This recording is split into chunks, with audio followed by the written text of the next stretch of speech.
بسم اللہ الرحمن الرحیم۔ السلام علیکم ورحمۃ اللہ وبرکاتہ۔ ناظرین، حضرت ابو عبیدہ خالد بن ولید رضی اللہ تعالیٰ عنہم اور دوسرے سالاروں نے طے کر رکھا تھا کہ وہ باہر نکل کر عیسائیوں پر حملے کریں گے، لیکن حملوں کی نوبت ہی نہ آئی۔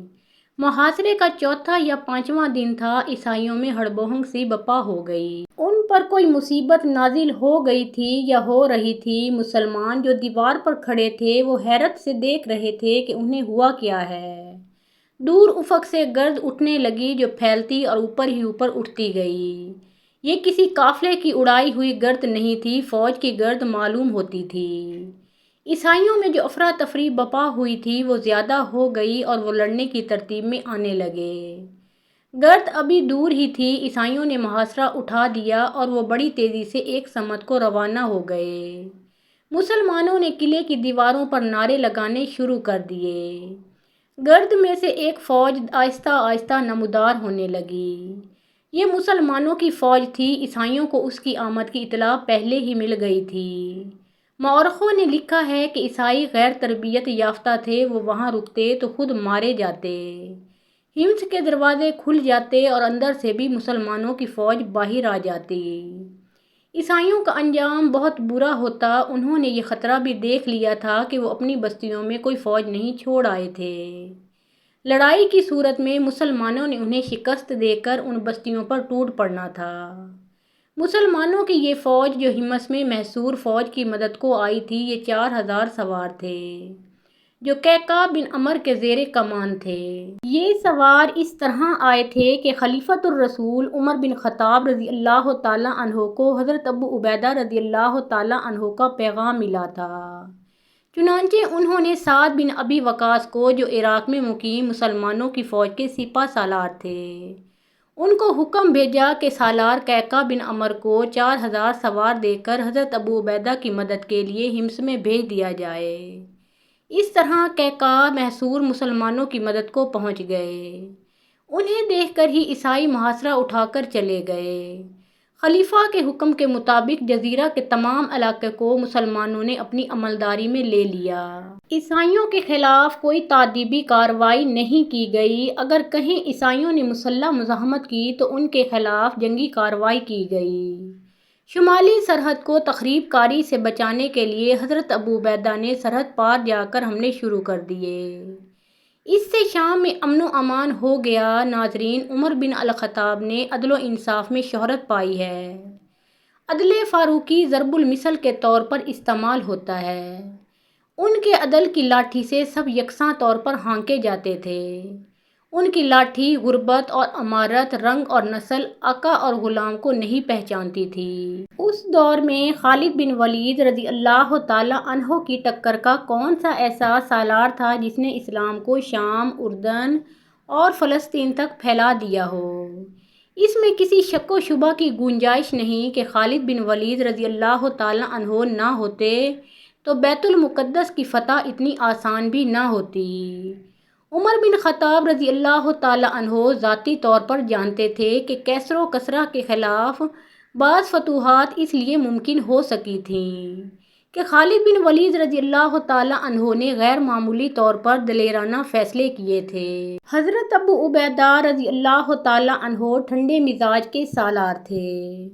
اگر خالد بن ولید ان کے ساتھ نہ ہوتے تو رومیوں کے خلاف اتنی تیزی سے اتنی زیادہ کامیابیاں حاصل نہ کی جا سکتیں۔ خود عمر رضی اللہ تعالیٰ عنہ خالد بن ولید کے معترف تھے، لیکن عمر رضی اللہ تعالیٰ عنہ کو جب خالد بن ولید کے خلاف ایک ایسی بات کا پتہ چلا جو اسلام کی روح کے منافی تھی اور جسے عمر رضی اللہ تعالیٰ عنہ نظر انداز بھی کر سکتے تھے، لیکن انہوں نے فوری کارروائی کا حکم دے دیا۔ عمر رضی اللہ تعالیٰ عنہ نے سوچا تک نہیں کہ خالد رضی اللہ تعالیٰ عنہ کی جو قدر و قیمت ہے وہ اتنی زیادہ ہے کہ یہ چھوٹا سا الزام ہضم بھی کیا جا سکتا ہے۔ بعض مورخوں نے لکھا ہے کہ عمر بن خطاب رضی اللہ تعالیٰ عنہ نے مسند خلافت پر بیٹھتے ہی تمام دستوں میں ایک ایک دو دو مخبر رکھ دیے تھے جو سالاروں اور دیگر عہدیداروں کی ذاتی سرگرمیوں پر نظر رکھتے تھے۔ جب شام میں امن و امان ہو گیا اور خالد بن ولید کو کنسرین کا حاکم بنا دیا گیا، عمر رضی اللہ تعالیٰ عنہ کو مدینہ میں اطلاع ملی کہ خالد رضی اللہ تعالیٰ عنہ نے ایک شاعر کو جس کا نام اشعث بن قیس تھا 10,000 درہم صرف اس لیے انعام کے طور پر دیے ہیں کہ اس نے کنسرین جا کر خالد بن ولید کی فتوحات کو خراج تحسین پیش کرنے کے لیے ایک قصیدہ پڑھا تھا۔ اشعث بن قیس بنو کندا کا سردار تھا۔ اس نے شاعری اور مدح سرائی کو پیشہ بنا لیا تھا۔ وہ اور اس جیسے چند اور شاعر سالاروں اور حاکموں وغیرہ کے ہاں جاتے، قصیدے پڑھتے اور انعام و اکرام وصول کرتے تھے۔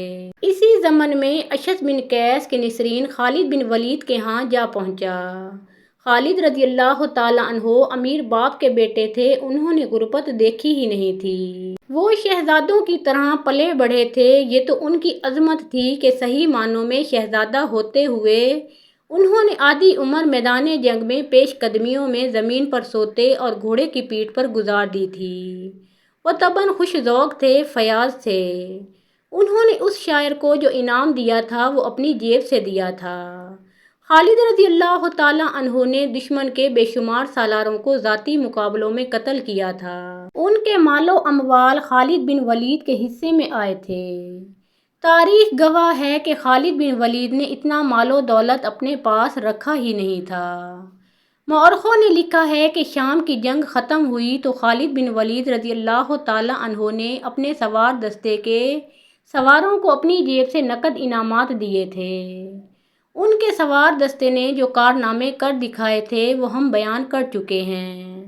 وہ اس سے بھی بڑے انعام کے حقدار تھے، لیکن خلافت مدینہ کی نگاہ میں انعام کا تصور کچھ اور تھا، اور وہی اسلام کی روح کے عین مطابق تھا۔ عمر بن الخطاب رضی اللہ تعالیٰ عنہ نے تاریخ اسلام کے مشہور مؤذن بلال رضی اللہ تعالیٰ عنہ کے ہاتھ حضرت ابو عبیدہ کو ایک تحریری حکم نامہ بھیجا، خالد بن ولید رضی اللہ تعالیٰ عنہ کو مجاہدین کی جماعت کے درمیان کھڑا کرو، اس کے سر سے دستار اتار دو، دستار سے اس کے ہاتھ پیٹھ کے پیچھے باندھو، ٹوپی بھی اس کے سر سے اتار دو۔ پھر اس سے پوچھو کہ اس نے ایک شاعر اشعث بن قیس کو انعام اپنی جیب سے دیا ہے یا مال غنیمت سے۔ اگر وہ اقبال کرے کہ مال غنیمت سے دیا ہے تو اسے خیانت میں پکڑو۔ اگر اس نے اپنی جیب سے دیا ہے تو اس پر اسراف کا الزام عائد کرو، ان میں سے جس الزام کا بھی وہ اعتراف کرتا ہے اس کی پاداش میں اسے اس کے موجودہ عہدے سے معزول کر دو اور اس کی جگہ تم خود کام کرو۔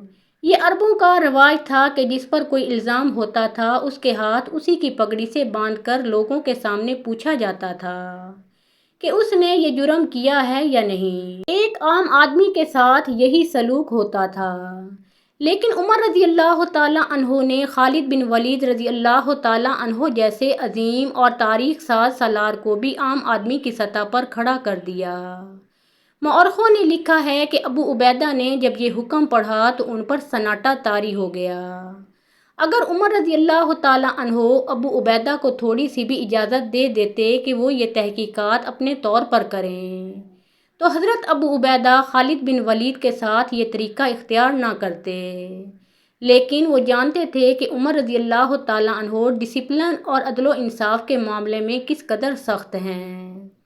اس وقت حضرت ابو عبیدہ رضی اللہ تعالیٰ عنہ حمص میں اور خالد بن ولید کنسرین میں تھے۔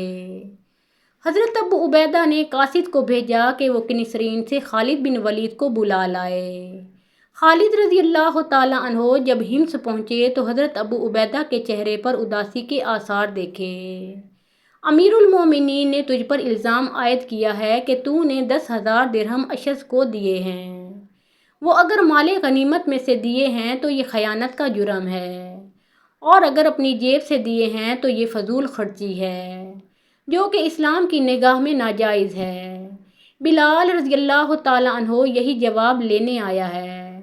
خالد رضی اللہ تعالیٰ عنہ کا رد عمل یہ تھا کہ ان پر خاموشی طاری ہو گئی۔ ابو عبیدہ رضی اللہ تعالیٰ عنہ نے ایک بار پھر پوچھا، لیکن خالد بن ولید کے منہ سے ایک لفظ بھی نہ نکلا۔ دراصل حضرت ابو عبیدہ چاہتے تھے کہ خالد بن ولید کچھ نہ کچھ ضرور کہیں تاکہ وہ طریقہ اختیار نہ کرنا پڑے جو امیر المومنین نے اختیار کرنے کو لکھا تھا۔ آخر حضرت ابو عبیدہ نے بلال رضی اللہ تعالیٰ عنہ کی طرف دیکھا۔ اس کا مطلب یہ تھا کہ بلال عربوں کے رواج کے مطابق خالد بن ولید سے بیان لیں۔ بلال پورا حکم لے کر آئے تھے، انہوں نے کارروائی مکمل کر کے جانا تھا۔ خالد بن ولید رضی اللہ تعالیٰ عنہ نے تھوڑی سی مہلت مانگی جو انہیں دے دی گئی۔ خالد بن ولید کی ایک بہن فاطمہ رضی اللہ تعالیٰ عنہا حمص میں رہتی تھیں۔ خالد رضی اللہ تعالیٰ عنہ ان کے پاس گئے اور انہیں بتایا کہ عمر رضی اللہ تعالیٰ عنہ نے ان پر کیا الزام عائد کیا ہے۔ بہن سے مشورہ لینے کی ضرورت اس لیے پیش آئی تھی کہ عمر رضی اللہ تعالیٰ عنہ خالد کے قریبی رشتہ دار تھے۔ اپنی بہن کا مشورہ انہیں اچھا لگا اور وہ واپس حضرت ابو عبیدہ کے پاس چلے گئے۔ امین الامت خالد بن ولید رضی اللہ تعالیٰ عنہ نے کہا، میں نے کوئی جرم نہیں کیا، میں کوئی بیان نہیں دوں گا۔ اس کے بعد زمین و آسمان نے جو منظر دیکھا اسے دیکھ کر بھی کوئی یقین نہیں کرتا تھا کہ یہ سلوک اس عظیم شخصیت کے ساتھ ہو رہا ہے جو عظمت اسلام کا ستون ہے اور جس کے بغیر اسلام اس جگہ تک پہنچا تھا۔ خالد بن ولید کے ہاتھ ان کی پیٹھ کے پیچھے ان کی دستار سے بندھے ہوئے تھے، ان کے سر سے ٹوپی اتری ہوئی تھی اور بلال ان کے سامنے کھڑے اعتراف جرم کرا رہے تھے۔ ابن الولید بلال رضی اللہ تعالیٰ عنہ پوچھ رہے تھے، تو نے اشعث کو 10,000 درہم اپنی جیب سے دیے ہیں یا مال غنیمت سے؟ خالد رضی اللہ تعالیٰ عنہ خاموش رہے۔ حضرت بلال نے ایک بار پھر پوچھا، خالد بن ولید پھر بھی خاموش رہے۔ ابن الولید بلال رضی اللہ تعالیٰ عنہ نے کہا، میں امیر المومنین کے حکم کی تعمیل کر رہا ہوں، جواب دے، تو نے 10,000 درہم اشعث کو اپنی جیب سے دیے ہیں یا مال غنیمت سے؟ اپنی جیب سے خالد رضی اللہ تعالیٰ عنہ نے آخر جواب دیا۔ حضرت بلال نے ان کے ہاتھ کھول دیے اور اپنے ہاتھوں پگڑی ان کے سر پر رکھی۔ ہم سب پر امیر المومنین کے حکم کی تعمیل فرض ہے۔ بلال رضی اللہ تعالیٰ عنہ نے کہا، ہم ہر سالار کی عزت کرتے ہیں۔ وہاں جتنی فوج تھی اس پر خاموشی طاری تھی۔ اس خاموشی میں اضطراب چھپا ہوا تھا، ہر کسی کے چہرے پر گلہ اور شکوہ تھا۔ کم از کم خالد بن ولید رضی اللہ تعالیٰ عنہ کے ساتھ یہ سلوک نہیں ہونا چاہیے تھا، لیکن نظم و ضبط کا تقاضا تھا کہ ایک جائز کارروائی کے خلاف کوئی نہیں بول سکتا۔ حضرت ابو عبیدہ اور بلال کی بھی یہی کیفیت تھی کہ وہ آنکھیں اوپر کر کے نہیں دیکھتے تھے، ان کی نظریں زمین پر لگی ہوئی تھیں۔ خالد بن ولید رضی اللہ تعالیٰ عنہ اس خیال سے گھوڑے پر سوار ہوئے اور وہاں سے نکل آئے کہ معاملہ یہیں پر ختم ہو گیا ہے۔ 7-8 دن گزر گئے، خالد رضی اللہ تعالیٰ عنہ کو کوئی حکم نہ ملا۔ وہ حمص گئے اور حضرت ابو عبیدہ سے ملے۔ ابو سلیمان ابو عبیدہ رضی اللہ تعالیٰ عنہ نے امیر المومنین کا حکم نامہ خالد کے آگے کرتے ہوئے کہا، یہ پڑھ لو، یہ وہ حکم نامہ تھا جو امیر المومنین نے حضرت ابو عبیدہ کی طرف بھیجا تھا کہ خالد رضی اللہ تعالیٰ عنہ جو بھی اعتراف کریں انہیں معزول کر دیا جائے۔ تجھ پر اللہ کی رحمت ہو امین الامت، امیر المومنین کا یہ حکم مجھے اسی روز کیوں نہ سنا دیا؟ خدا کی قسم، ابو سلیمان حضرت ابو عبیدہ نے کہا، میں اپنی زبان سے تجھے دکھ نہیں دے سکتا تھا، یہ دکھ میرے لیے بھی کم نہیں کہ تجھے معزول کر دیا گیا ہے۔ خالد رضی اللہ تعالیٰ عنہ خاموشی سے اپنے گھوڑے پر سوار ہوئے اور حمص سے نکل آئے۔ گھوڑے نے انہیں کنسرین پہنچا دیا۔ شہر کے اندر جاتے ہی انہوں نے اپنے اس گھڑ سوار دستے کو بلایا جو انہوں نے اپنے ہاتھوں سے تیار کیا تھا۔ یہ چنے ہوئے سواروں کا دستہ تھا۔ اس دستے نے اپنے سے کئی گنا قوی دشمن کے پاؤں اکھاڑے تھے۔ اس دستے سے خالد بن ولید کو بہت ہی پیار تھا۔ انہوں نے انتہائی مختصر الفاظ میں سواروں کی کامیابیوں کی، ان کی برق رفتاریوں کی، جانبازی اور سرفروشی کی دل کھول کر تعریف کی۔ پھر انہیں بتایا کہ وہ ہمیشہ کے لیے ان کا ساتھ چھوڑ رہے ہیں۔ سواروں کا رد عمل یہ تھا جیسے ان کی سانسیں رک گئی ہوں۔ دردناک سا ایک سکوت تھا جو ان پر طاری ہو گیا تھا۔ اس سکوت کو سواروں کی سسکیوں نے توڑا۔ خالد بن ولید رضی اللہ تعالیٰ عنہ نے گھوڑا موڑا اور وہاں سے ہٹ آئے۔ وہاں سے خالد بن ولید ہمس گئے، تمام مجاہدین سے ملے، سب کو خدا حافظ کہا اور مدینہ کو روانہ ہو گئے۔ خالد بن ولید مدینہ میں داخل ہوئے تو اتفاق سے عمر رضی اللہ تعالیٰ عنہ انہیں ایک گلی میں آتے مل گئے۔ ابو سلیمان عمر رضی اللہ تعالیٰ عنہ نے خالد بن ولید کے جنگی کارناموں کو ان الفاظ میں سراہا: تو نے وہ کام کیا ہے جو کوئی اور نہیں کر سکتا تھا، مگر ہر کام اللہ کرتا ہے، اور تو نے جو کام کیا ہے وہ کسی بھی مسلمان کو پسند نہیں آیا۔ خالد رضی اللہ تعالیٰ عنہ نے کہا: اے ابن خطاب، تو نے میرے ساتھ بے انصافی کی ہے، کہاں سے آئی یہ دولت کہ تو اسے ناجائز اسراف میں پھینکتا پھرتا ہے؟ عمر رضی اللہ تعالیٰ عنہ نے کہا: ابو سلیمان، کیا تو رومیوں اور فارسیوں جیسا بادشاہ بننا چاہتا ہے؟ خدا کی قسم تو میرے لیے قابل احترام ہے، تو مجھے عزیز ہے، اب تجھے مجھ سے کوئی شکایت نہ ہوگی۔ خدا کی قسم میں کسی سالار، کسی امیر اور کسی حاکم کو بادشاہوں جیسا نہیں بننے دوں گا کہ جس نے جھوٹی مدح کی اس کی جھولی انعام سے بھر دی۔ خالد رضی اللہ تعالیٰ عنہ ایک دو دن مدینہ میں رہ کر کنسرین چلے گئے۔ ناظرین، اس واقعے کے متعلق بہت کچھ کہا جا سکتا تھا اور بہت کچھ کہا جا چکا ہے، تاریخ دانوں نے اپنی اپنی رائے دی ہے۔ بعض نے عمر رضی اللہ تعالیٰ عنہ کے اس فیصلے کے خلاف لکھا ہے۔ خلفائے راشدین کو رسوا کرنے والوں نے لکھا ہے کہ عمر کے دل میں خالد رضی اللہ تعالیٰ عنہ کے خلاف ذاتی رنجش تھی، جسے انہوں نے یوں مٹایا کہ خلیفہ بنتے ہی خالد کو معزول کر دیا۔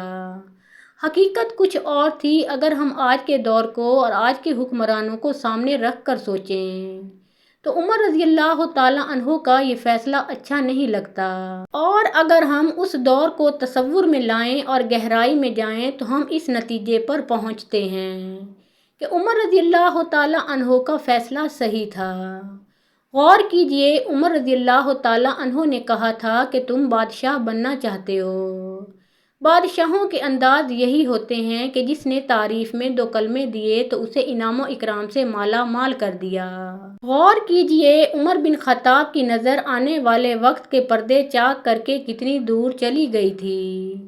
خلفائے راشدین کے بعد آنے والے خلفاء نے انعام و اکرام کا سلسلہ شروع کر دیا تھا۔ عباسی تو روایتی بادشاہ بن گئے تھے، اندلس کے آخری دور کو دیکھیے، دربار لگا ہوا ہے، شاعر اور ادیب منظوم اور نثری قصیدے پڑھ رہے ہیں اور انعامات سے جھولیاں بھر رہے ہیں۔ خوشامد ایک فن اور ایک پیشہ بن گیا ہے، اور ان انعام خوروں، مدح سراؤں اور خوشامدیوں نے سلطنت اندلس کو سقوط غرناطہ تک پہنچایا۔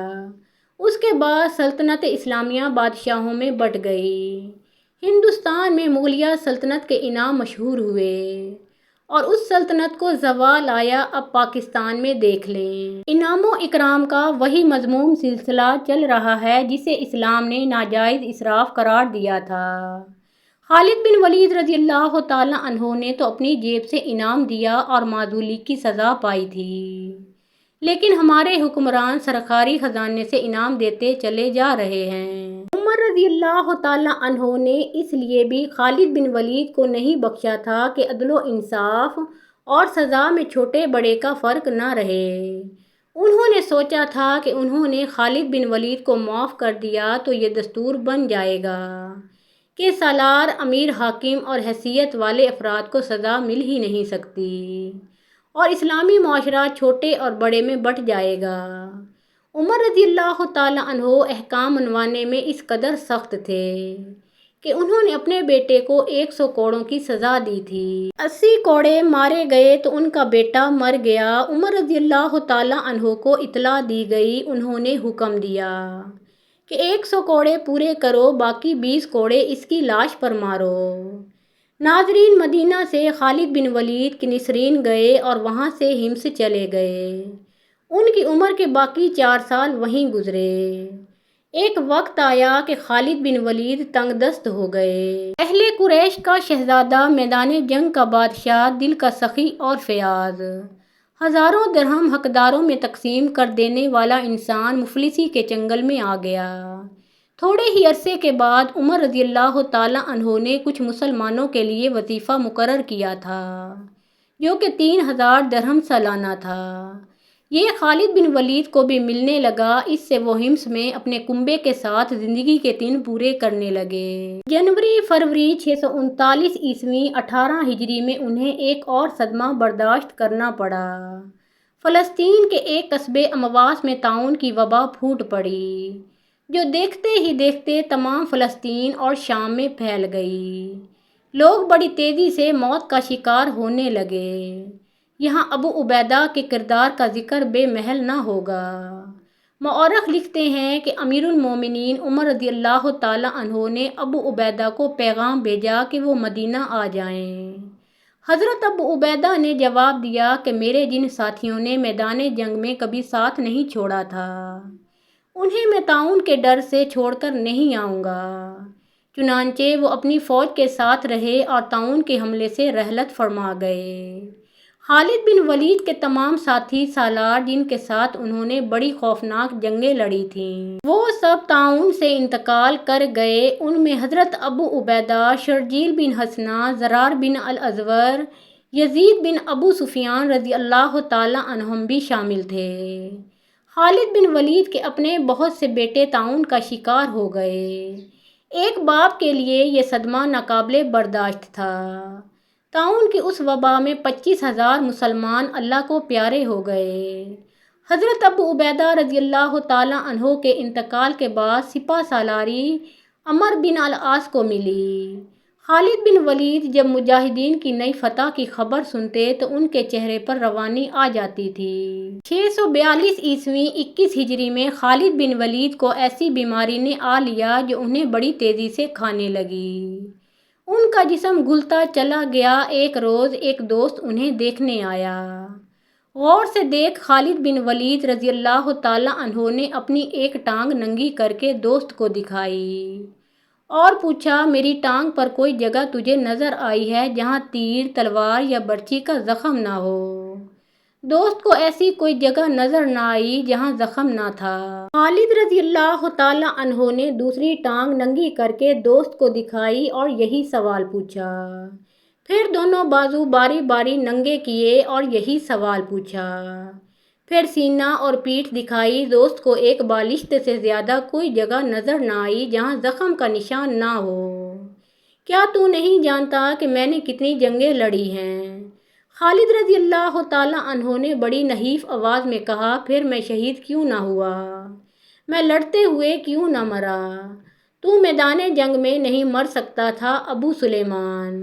دوست نے کہا، تجھے رسول اللہ صلی اللہ علیہ وآلہ وسلم نے اللہ کی تلوار کہا تھا۔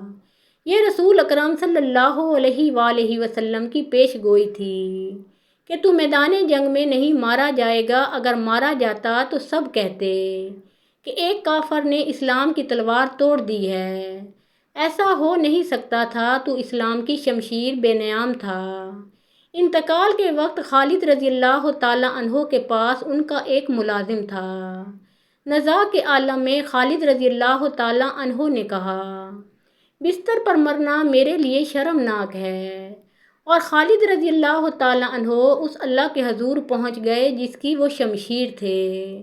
خالد بن ولید رضی اللہ تعالیٰ عنہ سیف اللہ دنیا سے اٹھ گئے۔ خالد رضی اللہ تعالیٰ عنہ کی عمر 58 سال تھی۔ ان کی وفات کی خبر جب مدینہ پہنچی تو بنی مخزوم کی عورتیں بین کرتی ہوئی گلیوں میں نکل آئیں۔